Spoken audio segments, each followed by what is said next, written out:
Welcome back. हम बात कर रहे हैं पाकिस्तान के सियासी मामलात के बारे में। पाकिस्तान के सियासी हालात पेचीदा होते चले जा रहे हैं। मुआशी हालात पहले ही पेचीदा हैं, रमज़ान सर पर हैं और हुकूमत के लिए मुश्किल ये है कि वो सियासी मामलात को संभाले या वो मुआशी मामलात को तवज्जो दे।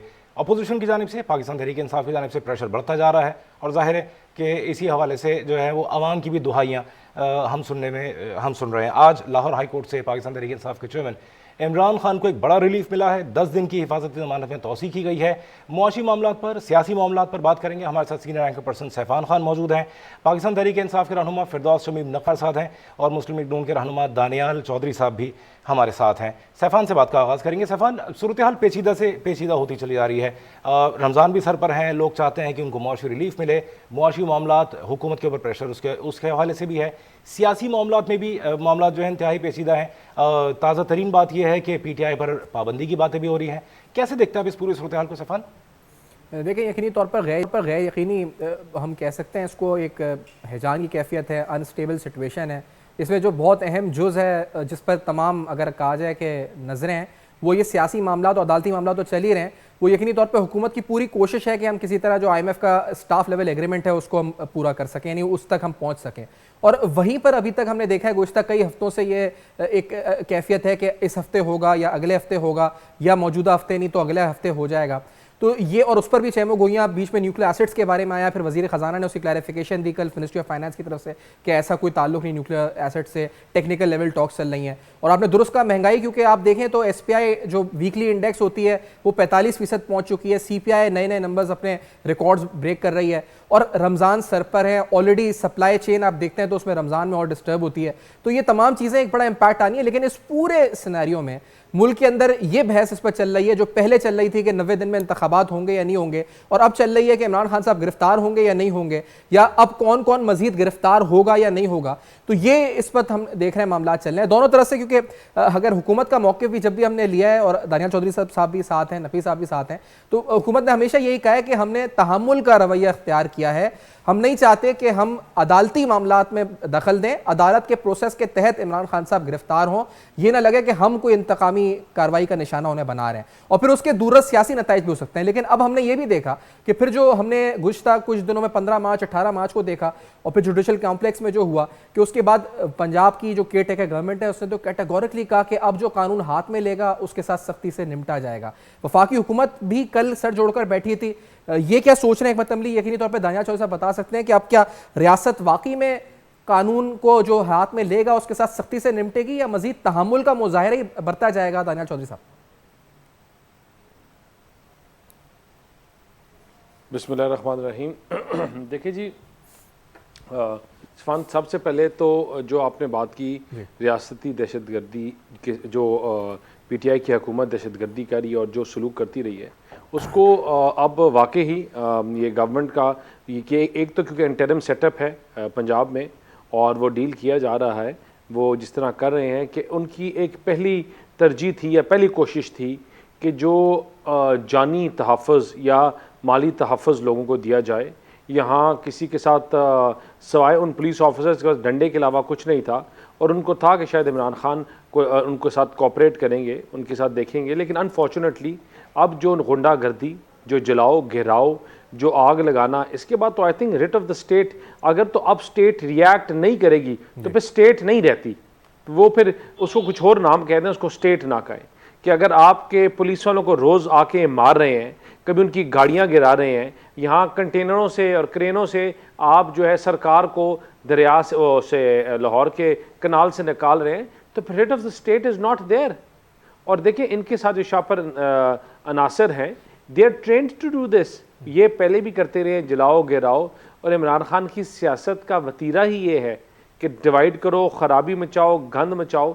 और अगर इनको आज रोका ना गया, इनको सख्ती से रोका ना गया, तो फिर आपकी मुल्क बद से बदतर होता जाएगा चीजें। और जिसके पास जिसकी लाठी पर उसकी भैंस, जिसके पास 500 बंदा 1000 बंदा निकाल सकता है, फिर वही अपनी उसी की रूल ऑफ लॉ होगा। इंतशार या हालात खराब करें, इमरान खान साहब का आप कह रहे हैं मकसद यह है, जो आप बकौल आप कह रहे हैं वो नफी साहब से हम पूछेंगे, मकसद है नहीं। लेकिन आप जो कह रहे हैं तो इसके मुताबिक अगर आप मजीद सख्ती से पेश आते हैं तो ये तो उनका मकसद नहीं पूरा होगा कि मजीद हैजान मजीद बद इंतजामी, मजीद इंस्टेबिलिटी? नहीं नहीं नहीं नहीं नहीं, मैं आपको एक बात बताऊं कि अगर स्टेट ने फैसला कर दिया तो इनकी क्या मजाल कि ये एक दिन भी खड़े हो सके, इनकी क्या मजाल ये कुछ घंटे भी खड़े हों, इनको तो पता चल जाए। ये तो पॉलिसी फेडरल इनकी ऐसी है, ये अपनी सूबाई हुकूमत की इंटरिम सेटअप की कि गुडी गुडी गेम हो रही है कि अगर सख्ती से कार्रवाई की जाती और सख्ती से कार्रवाई हो, आपकी फोर्स खड़ी हो, तो मजाल है इमरान खान की या उसका कोई चाचा भी आ जाए या इनके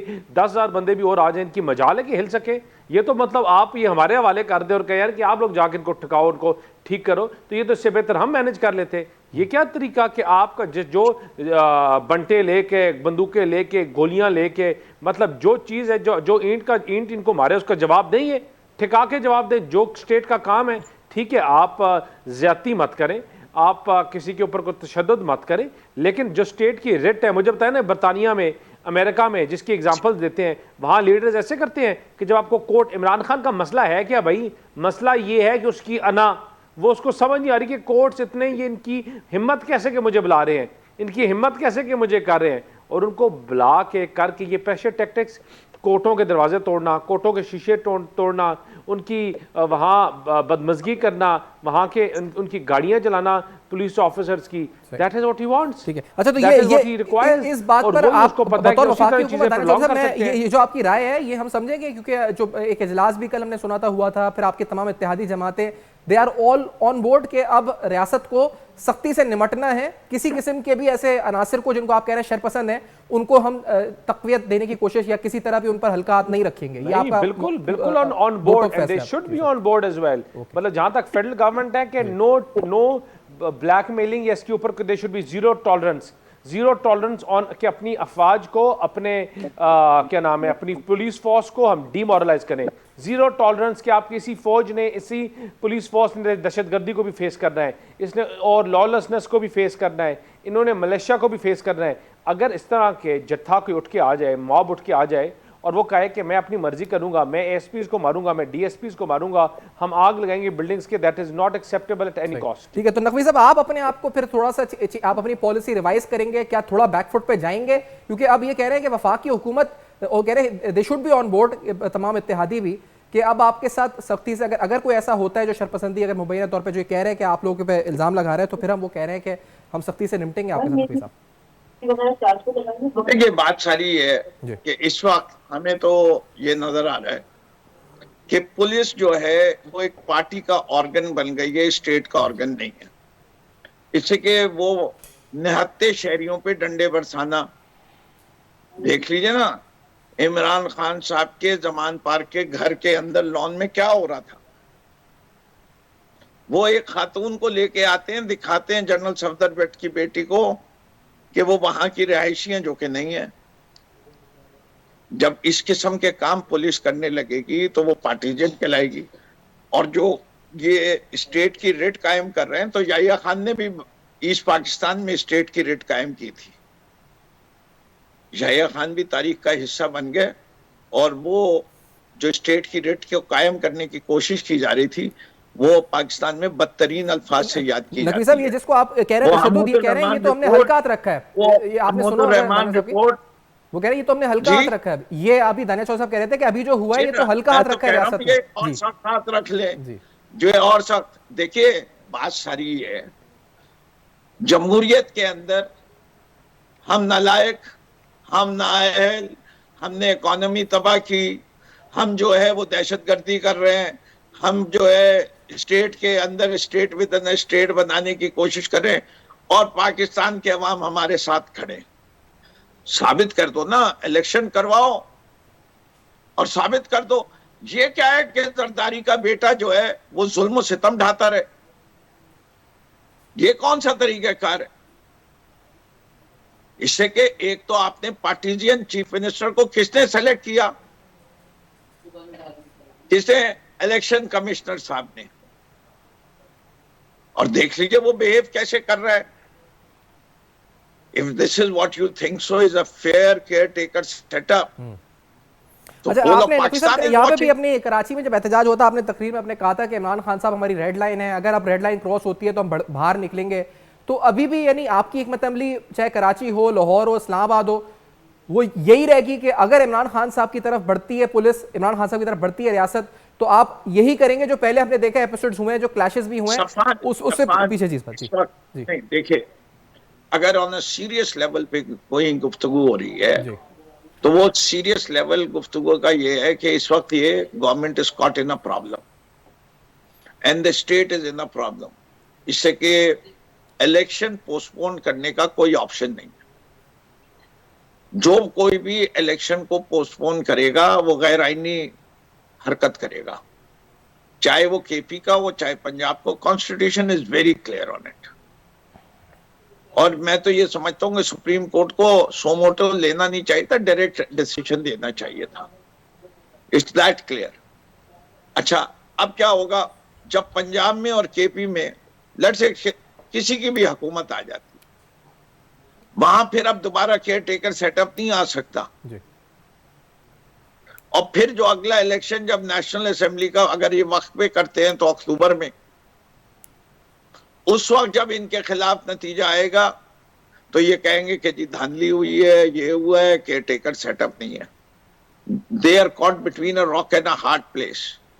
तो ये किसी ना किसी तरीके से पाकिस्तान में इतना इश्तियाल फैलाना चाहते हैं कि ये जो डेट है वो मिला दें अक्टूबर की लेकिन डेट नकवी से। साहब ये मुझे बताएं, मैं इससे पहले इस पे दानिया साहब का मौकिफ लूं कि ये आपके इल्म में भी होगा कि इलेक्शन कमीशन को तमाम वफाकी और सूबाई जो इदारे जिनसे इलेक्शन कमीशन ने पूछा है वो ना माली मुआवनत फराम करने को तैयार है, ना अफरादी कुव्वत, ना सिक्योरिटी के हवाले से जो है इस वक्त कोई क्लियरेंस अभी तक मिल रही है इलेक्शन कमीशन को। तो ये 30 अप्रैल को इंतखाबात हैं भी या नहीं है नकवी साहब? ये तो बड़े क्लियर है। और फिर जो अभी तक तमाम इदारों की रिपोर्ट्स आई हैं, तो ये वफाकी हुकूमत अभी कुछ करे ना करे, ये तो इलेक्शन कमीशन को ही जो रिपोर्ट्स आ रही हैं वो सारी ऐसी आ रही है, मनफी आ रही हैं। जी एक मिनट, let's take each one of the issue. जी जब एक ऑर्डर दे दिया सुप्रीम कोर्ट ने तो इलेक्शन कमीशन को सिर्फ जाके सुप्रीम कोर्ट को कहना है कि इस इदारे ने मना किया, the supreme court will order. Supreme court ने तो कहा है कि इलेक्शन कमीशन से फुल्ली कोऑपरेट करे। कितने पैसे चाहिए इस मुल्क के टोटल बजट में? क्या अहमियत रखती है जो इलेक्शन के लिए 60 अरब रुपए चाहिए for a country which has a budget of 9,830 billion? उसके लिए मतलब आपके नजदीक supreme court will be the last resort और वो इलेक्शन कमीशन को कहेगा कि आप इलेक्शंस कराएं, 90 दिन में आइन पे अमल दरामद कराएं। दानिया चौधरी साहब, सुप्रीम कोर्ट कैच नहीं, अब दोबारा ये तौहीन अदालत में जा सकता है ना, जुमरे में आप जिस तरह मना करेगा जी, तो जो इदारा मना करेगा वो आइन के खिलाफ जा रहा है। तो नकवी साहब, आपने ये कहा कि वफाकी हुकूमत की ख्वाहिश है कि इश्तियाल पैदा और इलेक्शंस मुलतवी एक बहाना मिले। दानियाल चौधरी साहब, क्या ये ख्वाहिश है? देखिए मेरे भाई, कि अगर ये ख्वाहिश होती तो हम और बहुत से टैक्टिक्स थे जो इस्तेमाल कर सकते थे। हम तो इलेक्शन प्रोसेस में चले गए हैं। असल में हकीकत में मसला क्या है? मसला ये है कि इमरान खान जो है अपने केसों से भागना चाह रहे हैं। करप्शन इसकी पकड़ी गई है, नैब में ये वांटेड है, बीवी की इसकी करप्शन पकड़ी गई है, फराह गोगी के साथ मिल के जो करप्शन करती थी वो पकड़ी गई है। अब ये जो है अभी इससे भाग रहे हैं। अभी जब भाग रहे हैं तो अब इनको समझ नहीं आ रही हम करें क्या। वो इसलिए क्योंकि एक कोर्ट से भाग रहे हैं, दूसरे कोर्ट से भाग रहे हैं, कभी किया तो ये इश्तियाल अंदाजी, जलाओ गिराओ। आज आपने मोहम्मद खान की जो स्टेटमेंट है, जो इनका अपना चौधरियों का मेन बंदा था और इमरान खान का मेन बंदा था, वो आपने सुनी नहीं है। और वो जो स्टेटमेंट ऑडियो और उसकी वीडियो लीक हुई है, वो क्या कह रहा है कि वो यही कह रहा है कि इनको पता है कि हम जो भी कर लें हमें रिलीफ मिल जाना है, हमें वो अदलिया से मिल रहा है, हमें यहाँ से मिल रहा है, तो इनके रास्ते हुए में सीधे। अब जब रास्ते इनके सीधे हुए में, चीज़ें इनकी सीधी हुई हुई हैं, तो इनको क्या डर कि कोर्ट को आग लगाएं या कोर्ट को बम छोड़ाएं? इनको क्या डर कि ये पेट्रोल बम इस्तेमाल करें या कोई और करें? इनको क्या डर कि आप उनकी गाड़ियाँ जलाएं या उनको मारें? जो सिक्योरिटी आपको हिफाजत देने वाले हैं वो अपनी हिफाजत के लिए भाग रहे हैं। जो इंसाफ देने वाले हैं वो इंसाफ के लिए भाग रहे हैं। जो क्या नाम है, लॉ प्रोटेक्टिंग एजेंसीज हैं, वो अपने लिए अपनी सिमत की तरफ भाग रहे हैं। तो देखिए, इनका तो that is what they want. Lawlessness है क्या? जब IMF की डील रीनिगोशिएट हो रही थी तो इमरान खान ने क्या कहा कि आप स्टेटमेंट दें अपने वज़रा को, आप कहें हम पैसे नहीं देंगे, मुल्क बैंकरप्ट हो। आप मुझे बताएं कि फ़ॉरेन फंडिंग में है क्या? फ़ॉरेन फंडिंग में यही तो है कि बैरून मुल्क ममालिक का पैसा कि पाकिस्तान को तबाह किया जाए। मुझे बताएं कि आज इंडिया को कितना पैसा इन्वेस्ट करना पड़ता कि पाकिस्तान इंटरनेशनल एयरलाइंस को वरान की बस बनाती, लोकल एयरलाइंस बना देती। इंडिया को अरबों खरबों रुपया लगाना पड़ता, पता नहीं कौन कौन से जहाज़ गिरा के मारने पड़ते। इमरान खान के एक वजीर की एक स्टेटमेंट ने, कोई बंदा इसका जवाब देगा कि यार कि PIA के साथ क्या हुआ है? कोई जवाब देगा, कोई आंसरेबल होगा कि आपने एक चलती फिरती एयरलाइंस को तबाह कर दिया और एक आपने उसको नॉर्मल कंडक्टर बस बना दी है कि यहाँ से बंदे उठा के लाहौर तक लग जाए, लाहौर से कराची और कराची से मुल्तान और फिर इस्लामाबाद लेके आ जाए? कोई जवाब नहीं लेगा, क्योंकि ये सब मिले हुए हैं। इमरान खान की करप्शन, इनसे पूछे कि पाकिस्तान में आज जो कॉटन की इंडस्ट्री है वो किधर गई है? पाकिस्तान के साथ जो ज्यादती और जुल्म 4 साल में हुआ है वो किसने किया है? 6 अरब में आपने IMF को मुल्क बेच दिया है, वो किसका फायदा हुआ है? आज आप अपनी टर्म्स आप कशकोल उठा के फिर रहे हैं कि IMF को खुदा का नाम है कि हमारे गरीब रुस्वा गरीब लोग हैं, बेरोजगार लोग हैं, रमज़ान है, इनके ऊपर बोझ ना डालें। ये कहते हैं नहीं भाई, इमरान खान ने वादा किया था, इमरान खान लिख के दे के आया था। हम बात कर रहे हैं कि फ्लड अफेक्टेड लोगों की, कि जो 1/3 लोग हैं जिनकी 1/3 of the population of Pakistan is under floods या अफेक्टेड है, उनके मवेशी, उनके बच्चे तबाह हो गए, उनका मवेशी मर गए इस सैलाब से, उनको इतना बुरा नुकसान हुआ कि कोई उसका मुआवजा करने के लिए तैयार नहीं है, कोई उनके लिए बोलने के लिए तैयार नहीं है। उनका जो पैसा आना है वो किधर से आना है? जब दुनिया पाकिस्तान के साथ खड़े होकर उनकी मदद करने की बात कर रही थी तो हम कंटेनर पे खड़े होकर नाच गाना कर रहे होते और कह रहे थे कि हम 1 करोड़ लोग ला के इस्लामाबाद को फतह कर लेंगे, आग लगा लेंगे। ओ भाई, आप किसको फतह करोगे? अपने मुल्क को, अपने कैपिटल को? किसके खिलाफ? अपनी अफवाज को। आज जो ये नारे लगा रहे हैं अमेरिकन काउंसलेट के सामने और बाहर अपनी अफवाज के खिलाफ, मुझे बताएं कि इंडिया को और किसको फंडिंग करने की जरूरत है? वो तो इन्हीं की जमात को फंड करते रहे, नकवी साहब के लोगों को प्रोटेक्ट करते रहे, और उनका जितना भी आपके दुश्मन है पूरी दुनिया में, जो पाकिस्तान के दुश्मन है, हमारी सॉवरेंटी के दुश्मन है, उनको तो खाली उनको सपोर्ट करना, उनके सारे आप बात कर रहे हैं आज ये जलाओ इराक का कर रहे हैं, किसी को तो कहने पे कर रहे हैं ना, किसी और उनके लिए भी पैसे लोग, तो उन्होंने भी जमा आम किए। लोग जिनको माल चलाना, डंडा चलाना आता है, जिनको गुलेल चलानी आती है, जिनको गोली चलाने आती है, जिनको बॉम्ब बनाने आता है, ये किसी के कहने पे तो इधर आए हैं? कोई तो उनको फंड कर रहा है, कोई तो पैसे दे रहा है, कोई तो हजारों अफराद को रोज खाना खिला रहा है। वो पैसा किसका है? पैसा कहां से आ रहा है? ये सवालात हैं जिससे ये भाग रहे हैं, जिसकी वजह से कोर्टों के सामने नहीं आ रहे और रोज नए बहाने बना के छुप रहे हैं, क्योंकि जब इनको जवाब देना पड़ेगा तो सब चीजें सामने आ जाएगी। ये एक कोर्ट में जाने के साथ जत्थे उठा के लेके आते हैं। मियां नवाज शरीफ जहाज में बैठ के, मुझे बताएं कौन सा बाप ऐसा है कि अपनी मरती हुई बीवी को छोड़ के अपनी बेटी को साथ लेके जहाज में बैठ के आए पाकिस्तान की खातिर जेल की सलाखों के पीछे बंद होने के लिए? मियां साहब पाकिस्तान वापस आए, अपने अवाम के लिए, अपने लोगों के लिए 2.5 साल जेल में रहे। मुझे बताएं उस शख्स के ऊपर क्या गुजरती होगी कि एक सेल में वो है और साथ उनकी बेटी है और उनकी वालदा की, उनकी बीवी की डेथ हो गई है और बेटी को पता नहीं है अभी तक। तो ये इन सब चीजों का ये लॉलेसनेस जो फैलाना चाह रहे हैं और चाह रहे हैं कि इमरान खान कानून से बलात्कार है, this has to stop. He has to submit and all of those people involved have to be arrested and साहब ये भी तो बात है ना, जैसे आज इमरान खान ने खुद ये बात की कि उनके ऊपर तकरीबन 100 केसेस हो गए। तो अब बात ये है कि जैसे केसेस की बात आपने की, केसेस तो इमरान खान पे भी बहुत सारे हो गए, तो जाहिर है इसमें भी कुछ केसेस ऐसे होंगे जो सियासी होंगे, या आप क्या कहते हैं इस बारे में? देखिए सियासी केसेस कौन से, मुझे बात बताएं कि तोशाखाना सियासी है, कि जो इन्होंने मालम जब्बा का केस सियासी है, जो नैब में 5-5 कैरेट के हीरे छोटे पड़े थे वो सियासी है, जो फॉरेन फंडिंग से पैसे आते रहे इंडिया से आए और ममालिक से वो सियासी है। मुझे बताएं कि इनकी जो मसूद चपड़ासी इनके अब निकल आए हैं वो सियासी हैं, जो FIA से ये भाग रहे हैं, बुशरा बीबी और उनकी जो वो है वो करप्शन करते रहे और अपने फ्रंट मैनों के थ्रू लेते रहे, वो सियासी है। मोहम्मद खान की स्टेटमेंट के ऊपर जो अब केसेस बनेंगे क्या वो सियासी है? देखिए ये हर चीज़ में इनके पास एक चीज़ है कि इन्होंने पाकिस्तान में करप्शन का नारा लगाया था, हम करप्शन खत्म करेंगे, लेकिन हकीकत में CPI उठाएं तो करप्शन प्राइस इंडेक्स, करप्शन बढ़ गई है। मुझे बताएं 2017 का पाकिस्तान बेहतर था या आज पाकिस्तान बेहतर है? 2017 का पाकिस्तान फ्लरिश कर रहा था या आज फ्लरिश कर रहा है? ये कहानी वहां से शुरू होगी जहां से इनको उठा के लाया गया था। इस मुल्क के साथ जो दुश्मनी की गई थी, वो लोग जिन्होंने पाकिस्तान को यहां तक पहुंचाया है, वो इमरान खान अकेला नहीं है, इसके साथ और भी बहुत लोग हैं जिन्होंने मुल्क के पाकिस्तान को यहां पहुंचाया है। और जब तक वो अकाउंटेबल नहीं होंगे, जब तक अकाउंटेबिलिटी अक्रॉस द बोर्ड नहीं होगी, वो अरबों करोड़ों रुपए की करप्शन नहीं देखी जाएगी। फिरदौस साहब भी हमारे साथ हैं और सैफान भी हमारे साथ हैं। एक छोटा सा ब्रेक लेंगे, ब्रेक के बाद इसी गुफ्तगू को जारी रखेंगे, आप रहिए। Welcome back. हम ब्रेक पे जाने से पहले बात कर रहे थे कि पाकिस्तान तहरीक इंसाफ का मुस्तकबिल क्या है और मुल्क के मुआशी और सियासी हालात क्या कह रहे हैं। फिरदौस शमीम नकवी साहब हमारे साथ PTI से मौजूद हैं, सीनियर एंकर पर्सन सैफान खान भी हैं और नून लीग से ताल्लुक़ दानियाल चौधरी साहब वो भी हमारे साथ हैं। फिरदौस शमीम नकवी साहब से बात को आगे बढ़ाएंगे।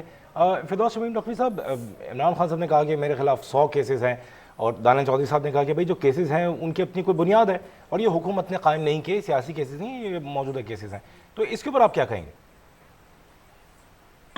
दानियाल चौधरी साहब वकालत से ताल्लुक रखते हैं, लेकिन इस वक्त वो जो हैं एक्यूजर भी हैं, प्रोसिक्यूटर भी हैं, जज भी खुद हैं, जूरी भी खुद हैं और हैंगमैन भी खुद हैं। सारी चीजें उन्होंने खुद कर ली। ये मुकदमे जो हैं किसने पहले के बनाए हुए हैं? इलेक्शन कमीशन ऑफ पाकिस्तान, हम तो कह रहे हैं बी टीम है। हम फैसल नसीर साहब जो हैं, जो कि FIR नहीं कटवाते, वो भी कानून के लिहाज से बिल्कुल सही कह रहे होंगे कि हमें हक भी नहीं है FIR में किसी को नामजद करने का। ये इनका आईन पाकिस्तान इजाजत देता है, इनका गवर्नर डेट नहीं देता और सुप्रीम कोर्ट कहता है आईन की खिलाफ वर्जी है, लेकिन वो तो बिल्कुल आईन के मुताबिक है। दानियाल चौधरी के लिहाज से जो घर और चादर और चार दीवारी के तहफ़्फ़ुज़ की ऐसी तैसी फेर दे, वो भी बिल्कुल सही है। वो जिले शाह जो है वो पुलिस की गाड़ी में पकड़ा जाता है और उसके बाद उसकी लाश मिलती है, तो मर्डरर जो है वो इमरान खान है, जो कि चारों तरफ से घिरे हुए। उन्हीं ने उसी वक्त पकड़वाया भी पुलिस से, कॉन्स्पिरेसी ऐसी जबरदस्त की, और उसके बाद अपनी गाड़ी भी एक भेजी, उसके जरिए कुचलवा भी दिया, इससे कि FIR किस पे काटी? पंजाब के चीफ मिनिस्टर ने इमरान खान के ऊपर। कोई आदमी कॉमन सेंस की बात कर ले तो समझ में आता है। पाकिस्तान की 75 साल तारीख में 3.5 साल इमरान खान के, बाकी इनके लीडर के, उस लीडर का एक साथी जो था वो परवेज इलाही भी था, वो छोड़ के चला गया इनको। दूसरा जिसको वो रूहानी बाप कहते थे, उसका बेटा जो है वो भी इनको छोड़ के चला गया। सब लोग इनको छोड़ के जा रहे हैं क्योंकि ये मौरूसी सियासत पे यकीन रखते हैं। इनके जो छोड़ के नहीं जाते, खाकान अब्बासी क्या कहते हैं कि मैं मरियम के साथ बैठूंगा नहीं। इनके जो मिफ्ता इस्माइल साहब हैं वो कहते हैं कि इसाक डार को मुंशी रहने देते तो बेहतर था, वजीर खजाना किसने बना दिया। मेरे अल्फाज नहीं है, वो किसने कहा था भाई कि तुम हुकूमत लो? हमने तो 10 रुपए की सब्सिडी दी है, जिसके तकलीफ तुम्हें हुई कि IMF का बेड़ा कर दिया। तुम आप 50 रुपए की बात कर रहे हो और 100 रुपए की बात कर रहे हो, और IMF कह रही है ये सब्सिडी तो तुमने हमसे डिस्कस ही नहीं की। इल्जाम हम पे लगाते हो कि IMF डिले हो रही है। 9 महीने से तुम्हें कुछ हो नहीं रहा। तुम 9% महंगाई के ऊपर महंगाई मार्च की थी। जरा बता दो दानियाल के इस वक्त कितनी महंगाई है? 44%। कहां तुम्हारे पास जवाब है? हमारे 3 साल में, कोविड के भी 2 साल है, दुनिया के बेहतरीन 3 मुल्कों में खुदा के फजलो करम से हमारा नाम आया। अभी तुम लगा देना इल्जाम, इमरान खान पे एक FIR और काट दो कि मुल्क में जो सैलाब का तुम जिक्र कर रहे हो वो भी इमरान खान लाया था। तुम्हारे तो इल्जामात के भरमार तो इस तरीके से हो रही है। लेकिन नकवी साहब, कदर करार की माजरत, जिस तरह से कोरोना का मसला था वो तो दुनिया भर में था, वो हमने सबने देखा, और जिस तरह से हुकूमत पाकिस्तान उस वक्त, पाकिस्तान इमरान खान यानी PTI की गवर्नमेंट थी, तो सर एक सेकंड मैं आपकी बात कंप्लीट कर लूँ, उसको आप ऐड कर लीजिए। तो उसमें जिस तरह से स्ट्रेटजी बनाई थी वो तो ज़बरदस्त थी, लेकिन जब हम कोरोना को गिनते हैं तो फिर मुल्क में जितना बड़ा सैलाब आया है उसको भी तो हमें एक आफत के तौर पर गिनना ही चाहिए ना नकवी साहब? मैंने कब कहा नहीं गिने? वो तो बात ये कर रहे हैं, वो दुनिया में हर चीज जो इस वक्त हो रही है वो इमरान खान के दामन में डाल रहे हैं। तो मैं तो तंजन कह रहा हूँ सरकार आली शहजाद साहब जी बिल्कुल कि भाई एक चार्ज रह गया है लगाने के ऊपर, कह दें कि इमरान खान सैलाब भी लाए। जब अदालत 50 रुपए के बॉन्ड पेपर के ऊपर इनके लीडर को लंदन जाने देती है, जो वादा करके जाता है कि मैं हर महीने अपनी रिपोर्ट भेजूंगा, कितनी भेजी? वो तो इतना बीमार था कि अब मरा कल मरा, एक टेस्ट नहीं करवा के प्लेटलेट का भेजा। आज तक वो अस्पताल नहीं घुसा वहां किसी में। पहले उनको दिल का आर्जा था, उनको अमेरिका सर्जरी में जाना है, वो घूमने फिरने तो पूरे यूरोप चले गए, पाकिस्तान आते हुए उनकी कांपे टांगती हैं।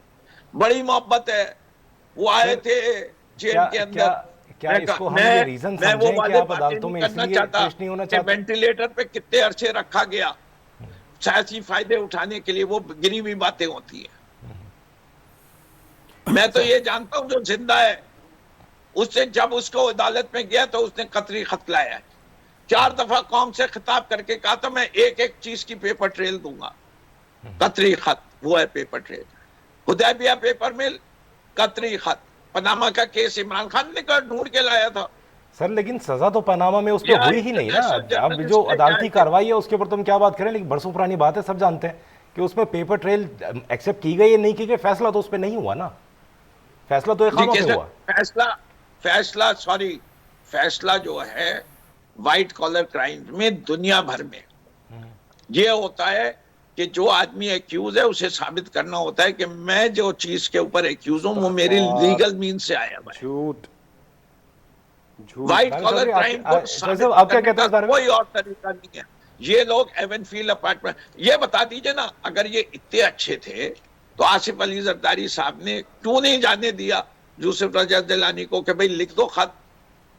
और जब खत लिख भी दिया गया तो उसके बाद वाजिद शमसुल हसन से जो कागजात निकलवाए वो उस कागजात को कहां जमा होना चाहिए था, वो कागजात किधर है? अच्छा नकवी साहब ये बताएं, नकवी साहब ये जो आपने भी कहा कि जो नवाज शरीफ साहब को रिलीफ मिला, आप 100% दुरुस्त होंगे, लेकिन इमरान खान साहब के लिए जिस तरह उनकी पेशी जुडिशल कॉम्प्लेक्स ट्रांसफर हुई, गाड़ी से बैठकर उनकी हाजिरी हुई, ये और फिर एक एक दिन में सारी पिटीशन एक साथ बेल की लगी और उनको क्लियरेंस मिली।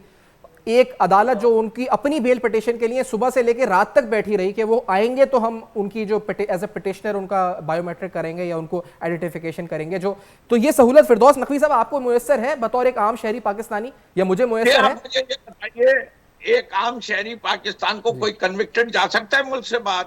नहीं, मैं तो इमरान खान साहब की बात कर रहा हूं सर, वो तो नहीं जा सकते, वो तो ठीक है, मैं कह रहा हूं आप 100% दुरुस्त कह रहे हैं, वो तो आप 100% दुरुस्त कह रहे हैं सर, वो आप 100% दुरुस्त कह रहे हैं, मैं उस पर आपको एग्री कर रहा हूं। मैं तो इमरान खान साहब के बारे में आपसे पूछ रहा हूं, आपकी पार्टी के लीडर के बारे में। अब आगे चलते आपने एग्री कर लिया ना जी। क्या कहा इमरान खान?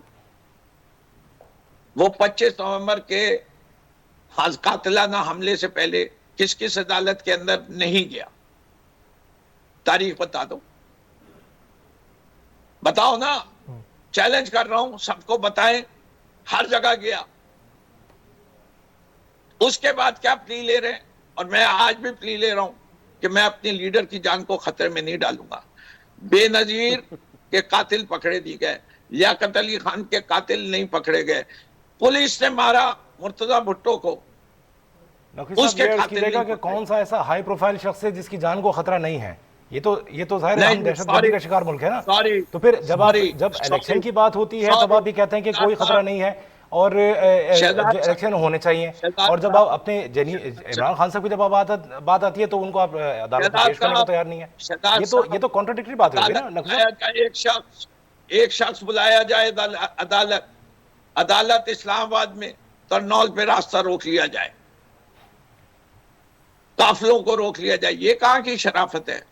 टीयर गैसिंग की जाए। अच्छा तो ये खैर आप कह रहे हैं कि ये सिक्योरिटी रिस्क की वजह से था, लेकिन आपने ट्रेल पूछी थी सर, तो ये 15 तारीख को जो तोशाखाना केस है इसकी फर्द जुर्म के लिए बुलाया था, फिर 31 दिसंबर को, फिर 7 जनवरी को, फिर 21 जनवरी को, फिर 28 जनवरी को, फिर फरवरी की कई तारीखें गुजर गई, फिर मार्च की तारीख थी, फिर ये आखिरी तारीख पे जब इमरान खान साहब आए, जब ये डर था कि एब्सकॉन्डर ना बन जाए इस केस में, क्योंकि 7-8 तारीखें गुजर चुकी थी नकवी साहब। लेकिन ये आप केस पे नहीं, इमरान खान आपको तारीख सही नहीं याद है? नहीं, जो अदालती रिकॉर्ड में सर तारीखें लिखी हुई हैं, फर्द जुर्म आयद होने को आखिर वक्त तक टाला गया। लेकिन क्योंकि मैं एक दानिया चौधरी साहब से सवाल लेवल प्लेइंग फील्ड के बारे में मुझे प्लीज बताएं। मरियम नवाज साहब कह रही है लेवल प्लेइंग फील्ड होनी चाहिए, क्या लेवल प्लेइंग फील्ड से मुराद ये है कि ये रहनुमा सारे तहरीक इंसाफ के गिरफ्तार होने चाहिए? और आज जो सामने वीडियो आई है जिसका आप खुद तस्करा कर रहे थे, तो बतौर वफाकी हुकूमत आपका मुतालबा क्या है इसके ऊपर, या फिर ये एक सिर्फ सियासी पॉइंट स्कोरिंग के लिए यूज होगी वीडियो? क्या करेंगे आप लोग इसके ऊपर? देखिए जी, पहली चीज़, इमरान खान जो है लाडला है कोर्टों का, कि कतर के किंग को और उसके हेड ऑफ स्टेट को आप अलाउ नहीं करते कि वीडियो लिंक और स्काइप पे आए, आप उसको अलाउ नहीं करते कि वो आके अपना बयान दे जब उसकी एम्बेसी उसके बिहाफ एफिडेविट दे रही है। और इमरान खान ऐसा लाडला है जो बनी गाला की और अपने ज़मान पार्क की ट्रेडमिल पे तो भाग सकता है, लेकिन क्या नाम है, ये कोर्टों के सामने नहीं आ सकता बॉम्ब प्रूफ गाड़ी में बैठ के।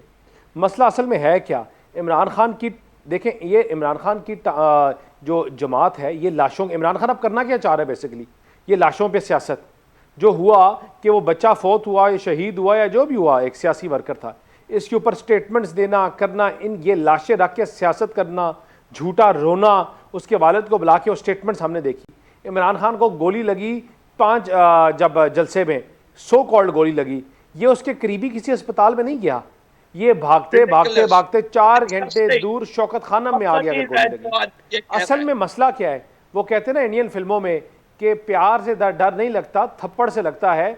मसला ये है कि गोली से इमरान खान का असल मसला ये है कि जेल से डर नहीं लगता, मेडिकल से लगता है। और ये मेडिकल की सारी कहानी है। जो इस चीज को समझ जाए उसको सारी गेम समझ आ गई है कि इमरान खान भाग क्यों रहा है कोर्टों से। आपकी एक मतलब क्या है, शौकत खानम नहीं होगा जो उसका थोड़ा समझाएं क्या, और इसका इसीलिए मतलब ये भाग कि ये रहे सारे हैं, भी अंदर हो ये जेलों डर रहे में। हैं। और दूसरा ये कि जो आज आप जिस वीडियो की खुद बात कर रहे थे उस पर आप क्या चाहते क्या हैं, आगे क्या होगा इस वीडियो को लेकर? देखिए लेवल प्लेइंग फील्ड, क्या मतलब लेवल प्लेइंग फील्ड नहीं है? मुझे आपके बात बताएं कि इनके लोग आके गाली दें, मुक्का मारें, इनको पत्थर मारें, गोलियां मारें अपनी उसको पुलिस को, और आप कहते हैं कि उनको हाथा लगाएं।